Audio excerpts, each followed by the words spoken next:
The precise moment you reveal your hand is the precise moment you lose the game. It is a tragedy of human nature that we are wired to share. We achieve a victory, and our biological instinct is to broadcast it.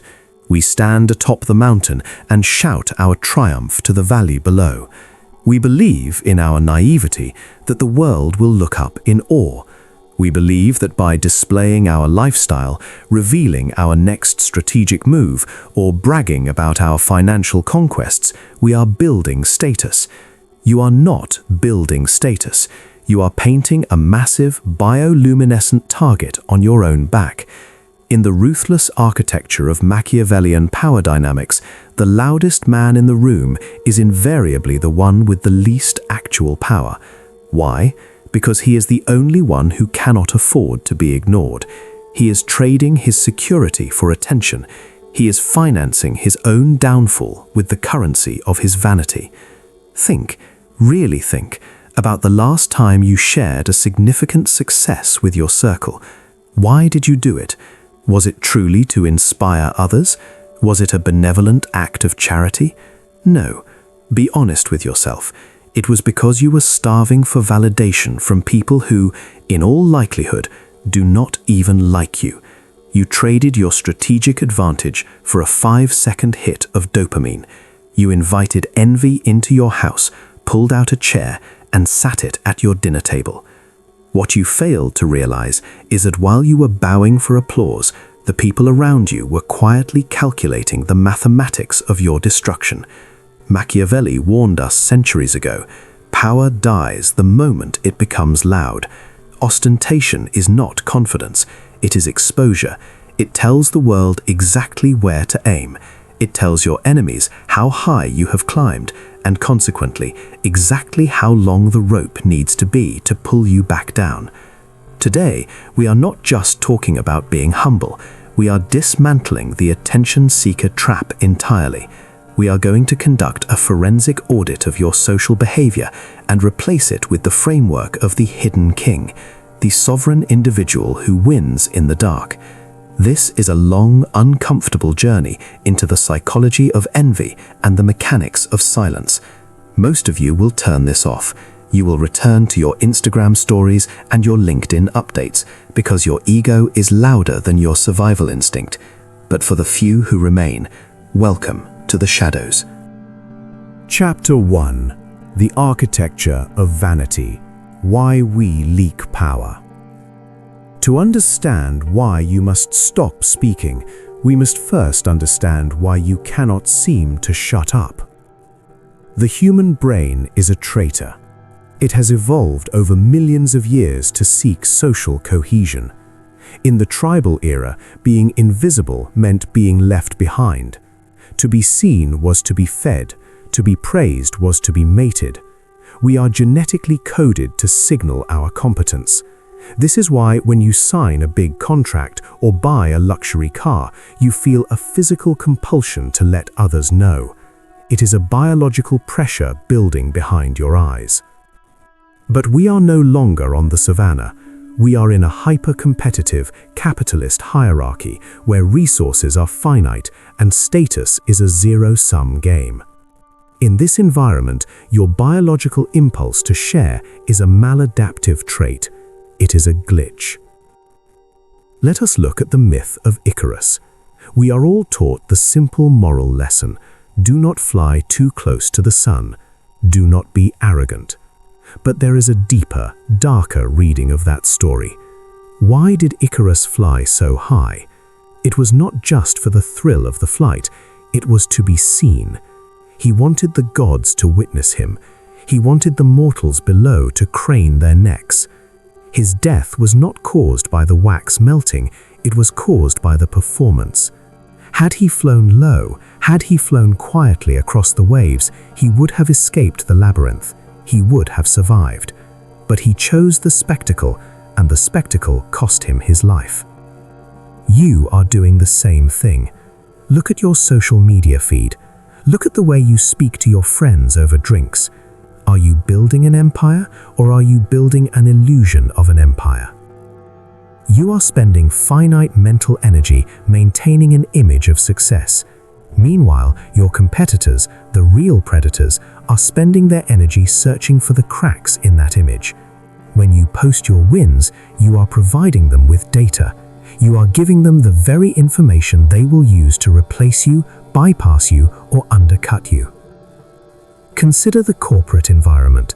There is always that one individual who is constantly broadcasting their big plans, their vision, and their connections.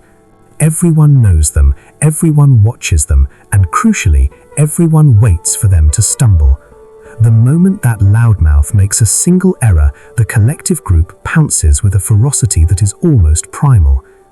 Now, contrast this with the quiet figure in the corner, the one who listens more than they speak, the one who agrees, nods, and offers no information about their private life or their next career move. That is the person you should fear. That is the person gathering intelligence while you are distributing it. They are building a fortress in the basement while you are building a house of cards on the front lawn. You have been conditioned by a digital culture that rewards visibility. You have been sold the lie that personal branding is everything. You have been told that if you are not seen, you do not exist. But in the world of real power, old money, political influence, institutional authority, privacy is the ultimate luxury. By showing off, you commodify yourself. You put a price tag on your soul. And once the world knows your price, they know how to buy you. Once they know your ego is your master, they know how to manipulate you. If you are truly winning, you have no need to announce it. The sun does not need to issue a press release to inform us that it is shining. It simply burns. If you feel the need to broadcast your heat, it is because deep down, you are cold. Chapter 2. The Biological Threat Response. The Anatomy of Envy. Let us move deeper. Let us strip away the polite veneer of society and look at the ugly biological truth of your relationships. You walk into a room and you want everyone to know you are the smartest, the wealthiest, or the most capable. You think that by projecting power, you gain power. You are fundamentally wrong. In the Machiavelli, appearing powerful is often the quickest way to become powerless. Why? Because of the law of relative status. Humans do not evaluate their well-being in absolute terms. They evaluate it in relative terms. A man earning £50,000 a year who lives in a neighborhood where everyone earns £30,000 feels like a king. That same man earning the same amount, living in a neighborhood where everyone earns £100,000, feels like a pauper. When you show off your success to your friends, family, or colleagues, you are not inspiring them, you are humiliating them. You are disrupting the delicate equilibrium of your social circle. You are signaling to their primitive brain, I am rising, which means by comparison, you are falling. You are triggering a biological threat response in the people you love. To them, your success is an existential threat to their hierarchy. By showing off, you force them to become your competitors. You end the era of cooperation and begin the era of subtle sabotage. History provides us with the most brutal lesson on this subject, the story of Nicolas Fouquet and King Louis XIV of France. In the 17th century, Fouquet was the finance minister of France. He was a brilliant man, generous, wealthy, and fond of women and fine art. He loved to impress. When the king's prime minister died, Fouquet expected to be named the successor. To ensure the king's favor, he decided to throw the most lavish party the world had ever seen at his private estate, Vaux-le-Vicomte. It was a spectacle of unimaginable grandeur. The best thinkers, playwrights, and chefs of Europe were there. The gardens were more beautiful than the king's own. The food was more exquisite. The fireworks were brighter. Fouquet thought he was showing his loyalty and his capability. He thought he was honoring the king. But Louis XIV, the Sun King, was a vain and arrogant young man. As he walked through Fouquet's gardens, he did not feel honored. He felt outshone. He felt threatened. He saw a subject who lived more lavishly than the monarch. Fouquet had committed the cardinal sin of power, never outshine the master. By the next morning, Fouquet was arrested. Not for the party, of course. That would be too petty. The king fabricated charges of embezzlement. Fouquet spent the last 20 years of his life rotting in a solitary prison cell. His wife was exiled. His wealth was confiscated. What was his crime? He showed off. He let his vanity blind him to the envy of those above him. He painted a target on his back with gold leaf. You might think, well, I don't have a king to worry about. But you do. You have a boss. You have a landlord. You have a jealous sibling. You have a friend who is struggling with debt while you talk about your new investment portfolio. When you reveal your income and assets, you are not gaining respect. You are gaining auditors. You are inviting everyone, from the government to your broke friends, to decide how much of your wealth they are entitled to. Have you noticed it? Since you started looking successful, people have stopped treating you like a friend and started treating you like a walking ATM. They don't see a companion, they see a buffer for their own failures. You have traded your financial privacy for the status of being the guy who pays.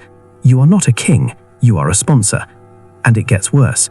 Let's talk about your relationships. The moment you start showing off your partner, posting your perfect dates, or bragging about your private connections, you make them a target for comparison. You have been posting your happiness to prove you are winning at life.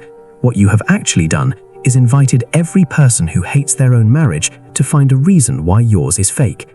You are putting your private peace on a public stage and wondering why it is being booed. You are letting the snakes in your circle look for cracks in your armor through the person you love. Envy is a predator that does not sleep. It is fueled by comparison. A stranger in another country does not care if you are a millionaire, but your neighbor, your cousin, your best friend from university, they are watching your every move to see if you have forgotten where you came from. They are looking for reasons to bring you back down to their level. By showing off, you handed them the knife. Chapter 3: The 3 Fatal Leaks continued. We have discussed the first leak, income and assets. We have established that wealth, when displayed, does not buy loyalty, it rents parasites. Now we must turn our attention to the second and perhaps more insidious leak. Leak number 2: intimacy and alliances. There is a modern disease prevalent on social media where relationships are no longer private bonds but public performances. You post the flowers, the anniversary dinners, the appreciation posts. You believe you are celebrating love. In reality, you are commodifying intimacy.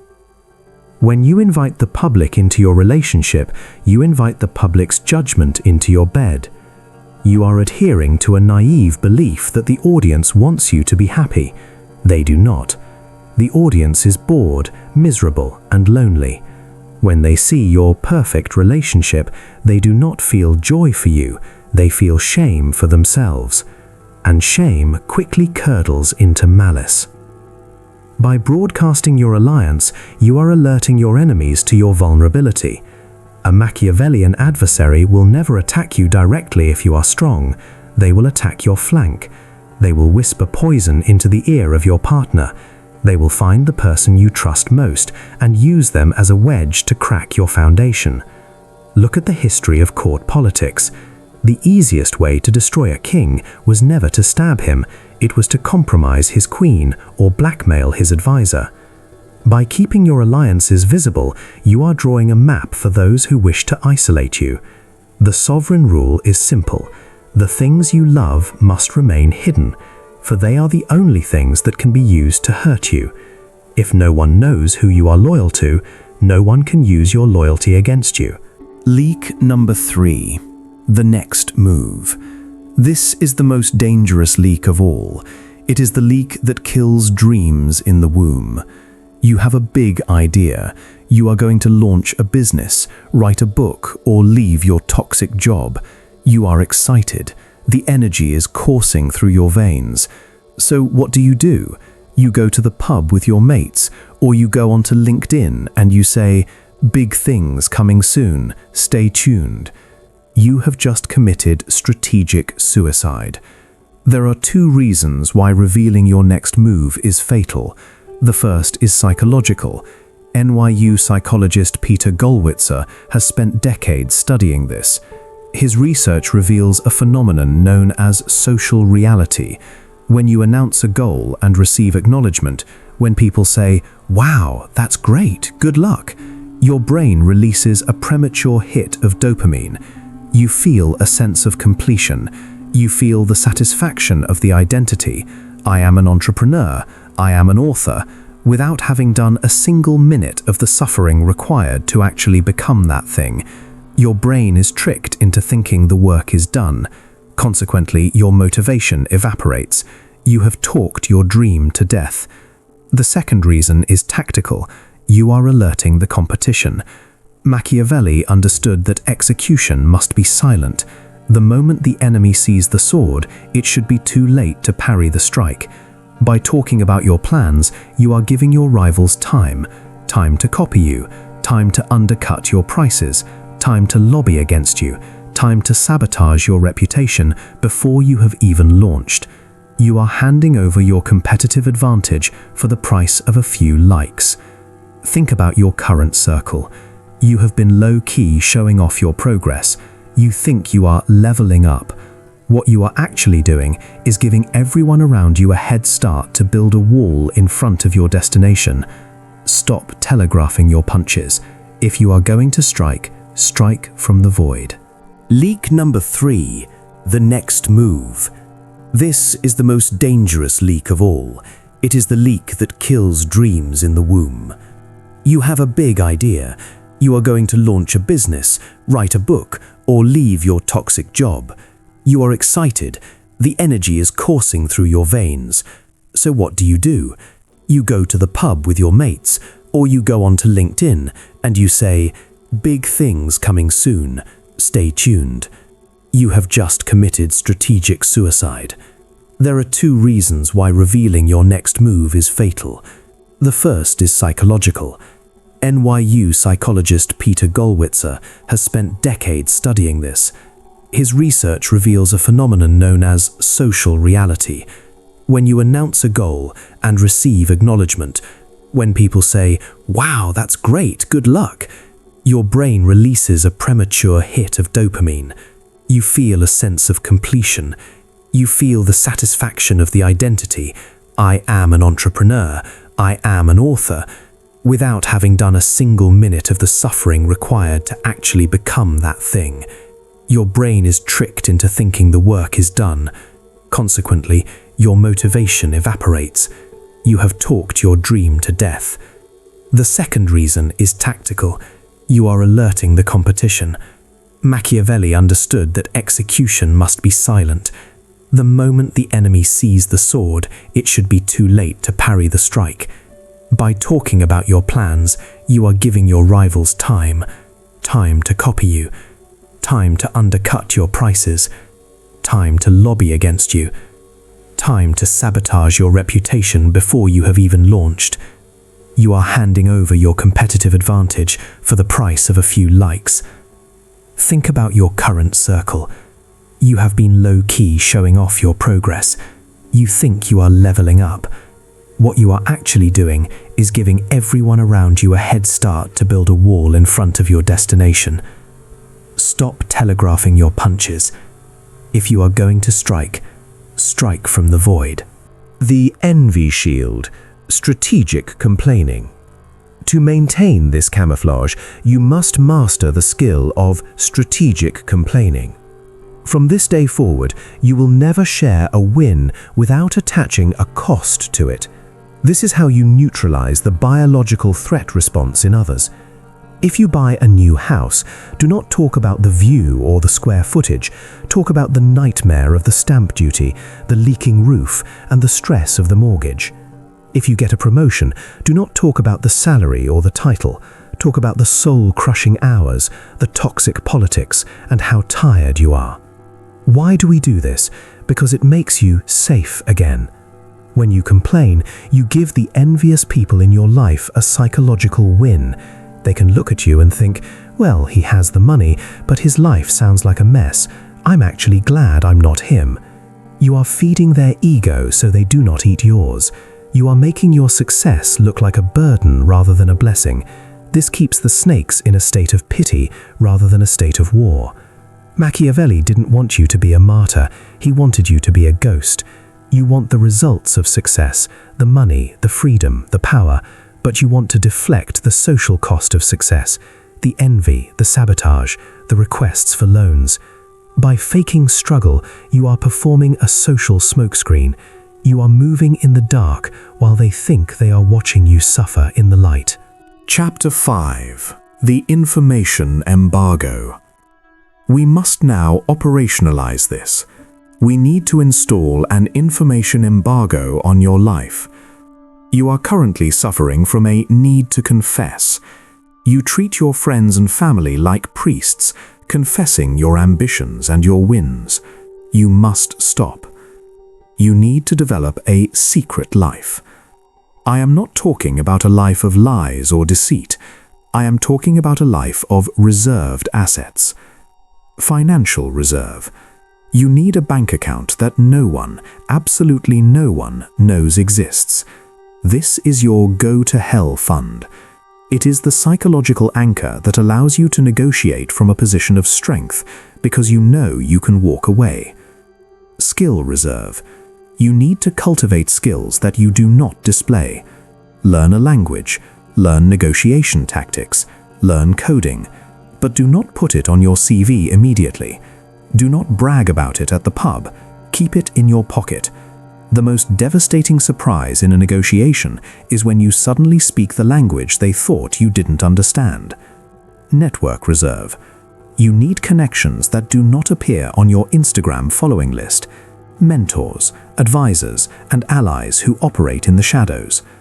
By building this secret life, you are creating a disparity between who you appear to be and who you actually are. This disparity is called power. Think of the iceberg. The visible part is small, unthreatening, perhaps even jagged and ugly. But the submerged part, the mass beneath the surface, is what sinks the Titanic. Currently, you are an inverted iceberg. You are showing 90% of who you are and keeping only 10% in reserve. You are unstable. One wave, one crisis, and you capsize. We need to flip the ratio. Show 10%, keep 90% in the dark. This silence is terrifying to people. Have you ever noticed that the quietest person in the room is often the one people are most careful around? When you talk, you reveal your limitations. You reveal what you know, and by extension, what you do not know. When you are silent, people project their fears onto you. They assume you know more than you do. They assume you are calculating something. Silence creates a vacuum, and humans rush to fill vacuums with their own anxieties. They will start talking to fill the silence. They will reveal their hand, their insecurities, and their plans, just to escape the pressure of your gaze. By simply shutting your mouth, you can get people to hand you the keys to their own destruction. Chapter 6. The Shadow Strike. The Law of the Finished Fact. You have learned to hide. You have learned to shield. You have learned to stay silent.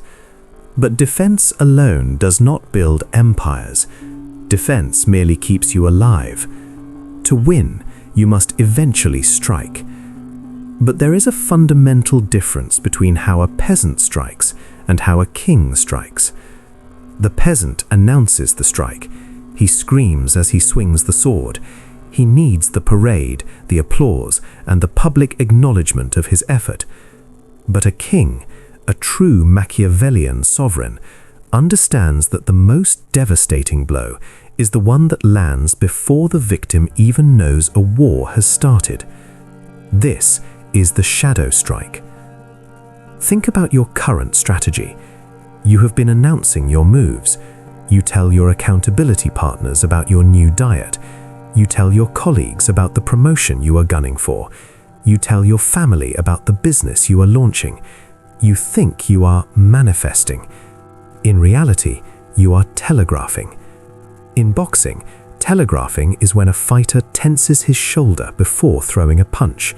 It gives the opponent a split second to dodge or counter. In the social and professional arena, when you talk about your plans, You are tensing your shoulder. You are giving the world a head start to prepare their defenses. By the time you are ready to actually move, the doors are already locked. You are fighting an uphill battle that you created with your own big mouth. We must replace this amateur behavior with the law of the finished fact. From this day on, you do not talk about what you are going to do. You only talk about what you have already done. And even then, you only reveal it when it is so deeply rooted that it cannot be uprooted. Let us look at a practical application, the side hustle trap. Imagine you are working on a project that will eventually let you quit your job. Most of you would be posting hustle quotes and sneak peeks of your laptop at 2 a.m. on Instagram. That is amateur hour. That tells your boss to start looking for your replacement. It tells your co-workers to start sabotaging your tasks because they know you are mentally checked out. The sovereign does the opposite. You become invisible. You do your job. You smile. You act like you have nowhere else to go. Meanwhile, in the dark hours, you are building your exit. You are signing contracts, securing funding, and building a fortress. Then, on a random Tuesday morning, you hand in your resignation. No warning, no teasing, just a finished fact. I am leaving, my company is already launched, the contracts are signed, goodbye. By the time the boss realizes the quiet one has surpassed them, the quiet one is already gone. That is a shadow strike.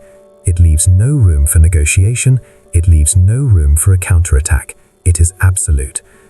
Machiavelli wrote The Prince not for people who want to be liked on LinkedIn, but for people who want to win. He knew that if you are seen as a threat, you will be suppressed.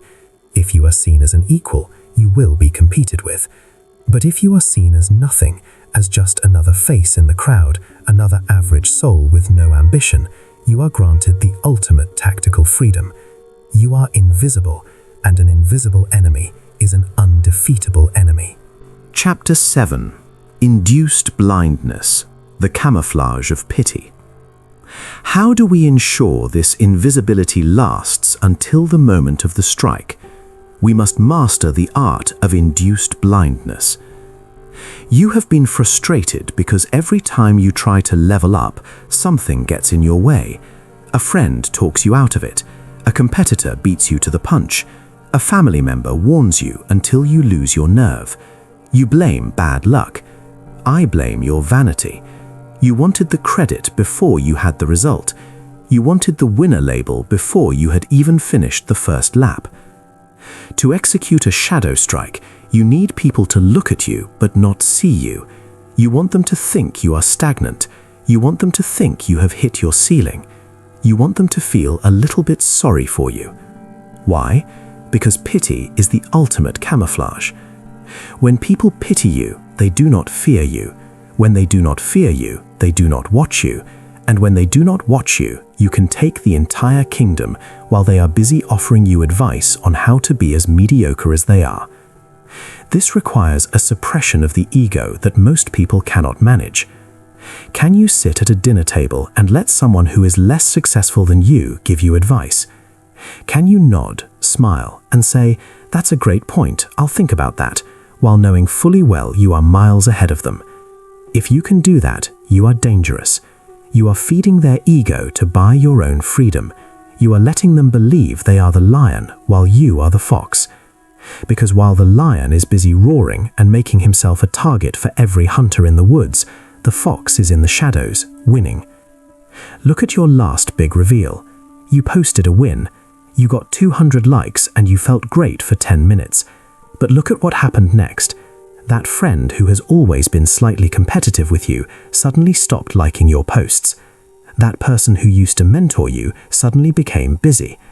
You didn't realize that by showing off, you forced them to see you as a rival. You ended the era of their help and started the era of their envy. A shadow strike avoids this by maintaining the illusion of the status quo until the new reality is irreversible. Chapter 8. The Sovereign Anchor, Conquering the Silence. Now we arrive at the hardest part, the internal part. The strategy I have given you, silence, tactical mediocrity, the shadow strike, is logically sound, it is undeniable, yet 99% of you will fail to execute it. Why? Because you are addicted. You are addicted to the external validation loop. You have been socialized to believe that if it is not on your Instagram story, it didn't happen. You are performing your life for a digital audience that doesn't care about your success. They only care about their own entertainment. You are currently suffering from a weak will. You need the external good job to keep going. That makes you a slave to the crowd's opinion. To survive the silence required for the shadow strike, you must install the sovereign anchor. The sovereign anchor is the moment you stop looking outward for a compass and start looking inward for a command. Most people are drifters. They are blown around by the winds of social trends and the opinions of their peers. If the group says showing off is cool, they show off. If the group says hustle culture is the way, they hustle for the camera. They have no center. They are hollow. You have been hollow. You have been a mirror reflecting whatever the world wanted to see, just so you could feel validated. Machiavelli knew that a prince who relies on the favor of the people is building on sand. The people are fickle. They will love you today and execute you tomorrow. If your sense of self is tied to their likes or their respect, you are a slave to their whims. The sovereign anchor means your value is non-negotiable. It doesn't increase when they applaud, and it doesn't decrease when they ignore you. You become a fixed point in a moving world. Here is the brutal test of the sovereign anchor. Can you handle being seen as a loser while you are actually winning? Imagine you are building wealth in secret. You are driving an old car to save cash. You are wearing simple clothes. You are staying in on Friday nights to work. Your friends think you are struggling. They think you have lost your spark. They look at you with that condescending pity. Does it hurt? Does your ego scream at you to pull out your bank app and shove it in their faces? If it hurts, your anchor is weak. You are still a performer. But if you can sit there, sip your drink, and feel a quiet, burning satisfaction knowing something they don't, then you are ready. You are learning to enjoy the secret. You are learning that the gap between what they think and what is true is where your power lives. You have spent years trying to get people to respect you through your displays of success. It hasn't worked. It has only brought you fake friends and real enemies. It is time to flip the script. It is time to become the most dangerous person in the room, the one no one is worried about. The transformation begins the moment you value your sovereignty more than your validation. You think your friends want you to win. You have been told that real ones celebrate your success. That is a lie designed to keep you vulnerable. The truth is much darker. Most people want you to do well, but never better than them. The moment you cross that invisible line, the moment your car is faster, your partner is more attractive, or your bank account is deeper, the celebration ends and the subtle sabotage begins. Think about the last time you shared a massive win with your inner circle. There was that split second of silence before they spoke, that cold, hollow look in their eyes before they forced a smile and said, "Congrats." In that 1 second, they weren't happy for you. They were mourning their own lack of progress. Your success didn't inspire them, it insulted them. By showing off, you didn't gain their respect, you birthed their envy. With the sovereign anchor, you no longer care about that split second of silence, because you are no longer asking for their permission to rise. Chapter 9. The Sovereign Exit. Leaving the status game. You are exhausted. Admit it. You are tired of maintaining the winner persona. You are tired of checking your phone to see if your success was validated by strangers. You are tired of the anxiety that comes with knowing that if you stop winning publicly, people will stop caring. This exhaustion is the price of your vanity. You are carrying a heavy golden mask that is crushing your spine. The sovereign anchor we discussed in the previous chapter allows you to drop the mask. But now we must discuss the sovereign exit. This is the strategic withdrawal from the status game entirely. Society is designed as a massive multiplayer game of who is the best. It is a trap. It is a treadmill where you run faster and faster just to stay in the same place. The sovereign exit is the realization that power is a zero-sum game. Every ounce of attention you give to the crowd is an ounce of power you have lost. Every time you explain yourself, you lose authority. Every time you seek to impress, you become a servant to the person you are impressing. The show-off is a man who has lost the war because he is too busy winning the parade. If you have reached this point in the video, you are ready to execute the exit. This does not mean you leave society. It does not mean you become a monk in the mountains. It means you become a ghost in the system. You are physically present, but socially opaque. You attend the meetings, you go to the dinners, you smile at the parties, but you are no longer of them. You are observing, you are calculating. You are no longer a participant in their petty competitions. When someone tries to provoke you with their success, you do not counterattack. You do not say, well, I actually made double that last year. You simply say, that is fantastic, well done. You give them the validation they are begging for, like throwing a bone to a hungry dog, and while they are chewing on the bone of your compliment, you are walking past them to the throne. This is the ultimate form of control. You have traded the likes of the masses for the liberty of the elite. You have realized that privacy is not just a preference, it is the only environment in which true power can grow. Chapter 10: The New Hierarchy, Wolves and Sheep. As you execute this exit, a painful reality will set in. You will be lonely. This is the valley of silence that kills most ambitions. You have stopped playing with the average people. You want the victories of the elite, but you want the comfort of the herd. You cannot have both. The elite world is a place of cold calculation, privacy, and strategic silence. The herd world is a place of loud bragging, gossip, and shared misery. By showing off, you are trying to bring your average friends into your elite world. It will never work.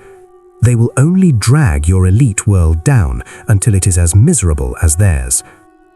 You must accept the solitude of the winner. You must learn to enjoy your wins in silence or with the very few people who are actually on your level.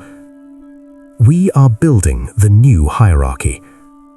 From this day forward, you are looking for the silent winners. You will recognize them not by what they post, but by what they do not post. You will recognize them by their calm. You will recognize them by their lack of need to prove anything to anyone. These are your new people. This is the 1% of the 1%. In this new hierarchy, trust is not built on shared stories or vulnerability. Trust is built on mutually assured discretion. You know their secrets, and they know yours. You are bound together not by friendship in the traditional sense, but by the shared understanding that you are both operating outside the laws of average society. Stop trying to save people who are secretly praying for your downfall. You are wasting your kindness on people who see it as a sign of weakness. In the world of power, there are no best friends. There are only strategic alliances. If an alliance is no longer serving your growth, or worse, if it is actively sabotaging your peace through envy, you must have the Machiavellian courage to cut it, not with a shout, not with a fight, but with a silent, irreversible drift. Conclusion: the death of the performer. We are approaching the end. The audit is complete. The person you were at the start of this hour is dead. That person was a performer. That person was a slave to the spotlight. That person believed that visibility was currency. The person listening to me now is a strategist. You now understand the 3 laws of the shadow. Silence is security. Never reveal your income, your intimacy, or your next move. Mediocrity is camouflage. Use the pity of others to hide your strength. Strike from the void. Never threaten, simply execute. You have the tools. You have the mindset. You have the anchor. But knowledge without execution is merely entertainment. You have spent the last hour nodding your head, agreeing with the logic. That is easy. The hard part begins the second this video ends. The hard part is when the next time you are at a bar and you have a burning desire to tell a story that makes you look good, and you swallow it. The hard part is when you achieve the biggest win of your life and you celebrate it alone in a quiet room with a glass of whiskey and a smirk, telling absolutely no one.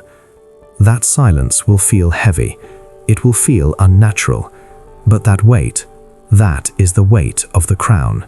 Most people clicked off this video 20 minutes ago. They went back to their status games, their TikTok feeds, and their visibility traps. They are the sheep, happy to be sheared as long as they are paid in attention. But you stayed. You are still here. This tells me something about you. It tells you you have the hunger for absolute autonomy. It tells you you are ready to stop watching from the sidelines and start mastering the dark psychological architecture of the modern world. This video was just the introduction. It was the filter. If you are ready to go deeper, if you are ready to stop being a student of power and become a wielder of it, then I invite you to join the Sovereign Circle. This is not a community in the traditional sense. We do not gossip. We do not brag. It is a private intelligence network for those who have moved past the show-off phase and into empire building. Inside, we dissect real-world social scenarios.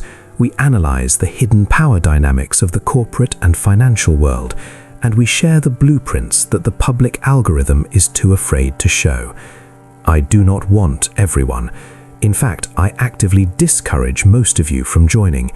If you still need to be famous, if you still need the applause, this is not for you. But for the few, the silent, the dangerous, the disciplined, the door is open. Click the link in the description. Claim your seat at the table before the doors close. You have successfully completed the audit. You now possess the keys to strategic invisibility. If this video opened your eyes to the target you have been wearing on your back, leave a like. It signals to the system that the truth still matters. Subscribe and hit the notification bell. In the world of the shadow strike, timing is everything. If you miss the next briefing, you miss the next move. Let the world wonder why you have suddenly stopped talking. Let them wonder why you have changed. The parade is over. The war begins. I will see you in the circle.